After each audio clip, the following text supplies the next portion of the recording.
Selamat pagi, Ibu. Pagi. Perkenalkan, saya Bidan Lias yang bertugas pada pagi hari ini. Ibu tidak usah khawatir, tidak usah takut. Di sini saya akan menjaga privasi Ibu dengan cara menutup pintu dan jendelanya dengan aman. Baik, dengan Ibu siapa? Ibu Susanti. Oh iya, baik Ibu Susanti. Ada yang bisa saya bantu, Bu? Ini Bu, saya sering mengalami senang tapi yang berlebihan tanpa sebab. Oh iya, Ibu Susanti ini mengalami senang tapi berlebihan tanpa sebab ya, Bu ya. Baik, di sini saya akan menjelaskan tentang gangguan kesehatan mental. Ini untuk mengetahui deteksi dini penyalahgunaan obat. Sebelumnya, apakah Ibu pernah mendengar atau pernah mengetahui? Belum ya. Baik, untuk gangguan kesehatan mental ini merupakan kondisi-kondisi yang mempengaruhi suasana hati, pikiran, dan juga perilaku seseorang. Ada juga trauma yang membuat gangguan kesehatan mental, yaitu trauma signifikan seperti lainnya kekerasan pada anak, lalu juga faktor genetik, cedera kepala, isolasi sosial atau kesepian, pengangguran atau kehilangan pekerjaan, kerugian sosial, kemiskinan atau utang, dan juga bisa mengalami diskriminasi dan juga stigma.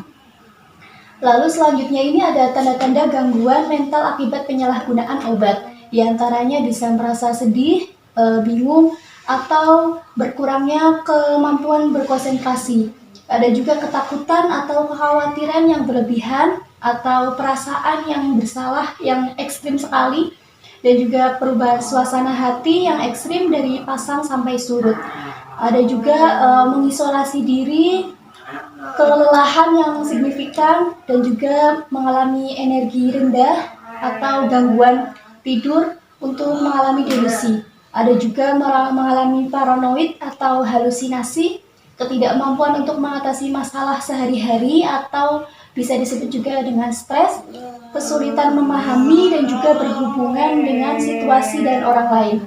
Masalah dengan alkohol dan atau penggunaan narkoba, perubahan besar dalam kebiasaan makan, dan juga ada juga dorongan seks, ada juga bisa berubah rasa dari marah dan benci berlebihan sampai bisa menimbulkan rasa ingin bunuh diri.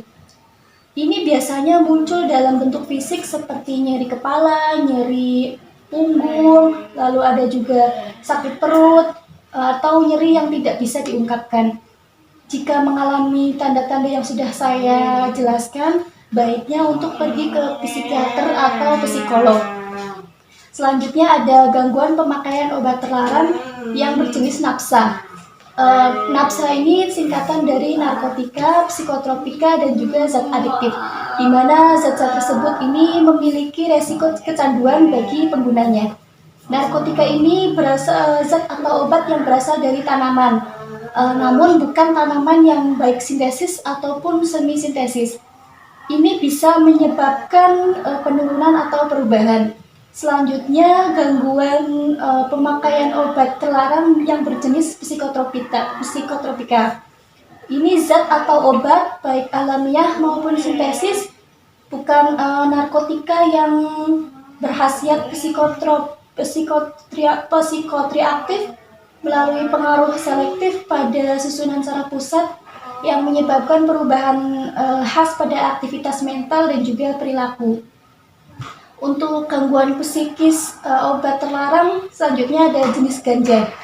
Ini berasal dari tanaman cannabis sativa.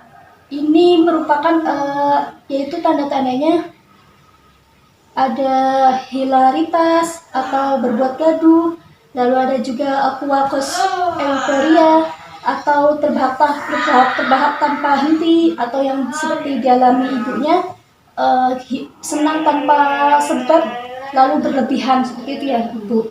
Terus mengalami perubahan persepsi ruang dan waktu, berkurangnya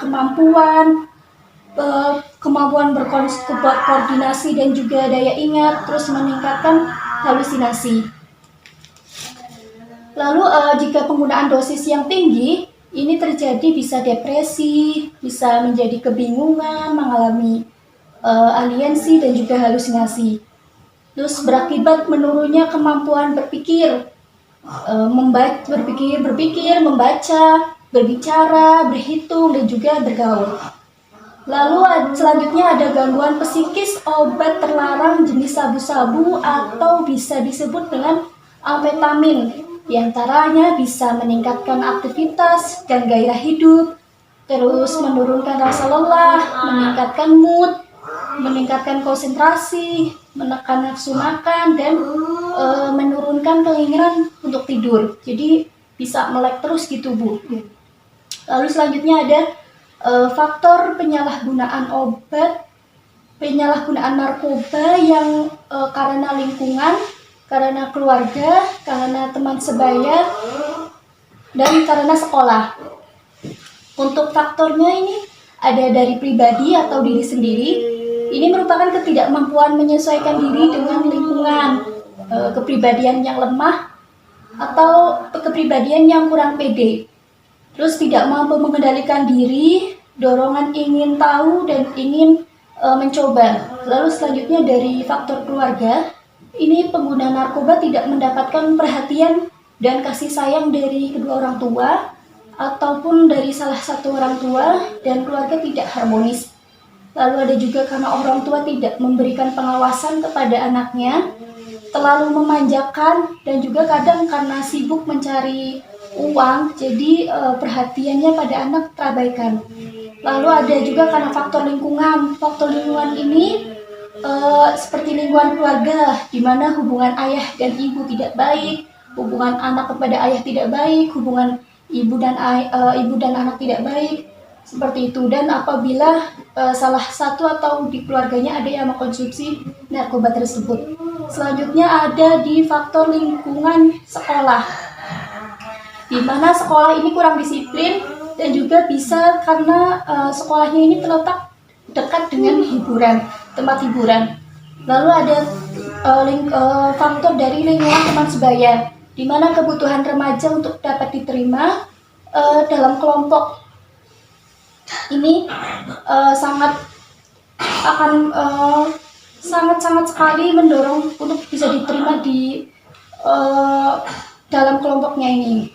Lalu selanjutnya ada dampak penyalahgunaan narkoba di kehidupan sosial, di mana bisa terjadi pada umumnya ini bisa terjadi kriminalitas, ada juga pencurian, dan juga sampai bisa manipulasi.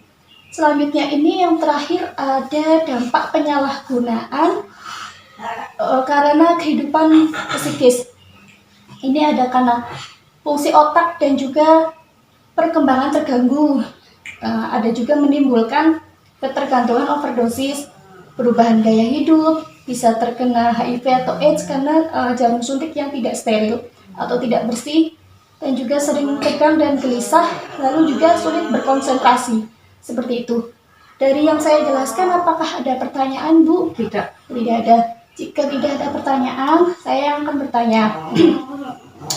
Untuk dampak penyalahgunaan narkoba pada kehidupan sosial ini, kira-kira apa saja ya, Bu? Kriminalitas, pencurian, korupsi, sampai manipulasi. Oh iya, baik. Ibu sudah bisa menjelaskan yang sudah saya tanyakan dan tidak ada pertanyaan. Tidak. Tidak. Baik, Ibu juga sudah paham ya, Bu ya? Baik, jika sudah paham, saya akan mendokumentasikan yang telah saya jelaskan.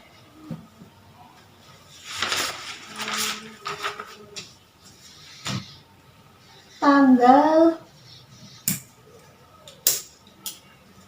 8 jam 6, nama Ibu Susanti, telah dilakukan pendidikan kesehatan tentang deteksi dini penyalahgunaan obat. Dan hasil Ibu sudah paham dan tidak ada pertanyaan ya, Bu? Ya. Baik, sudah selesai. Terima kasih atas kerjasamanya ya, Bu. Ya, sama-sama.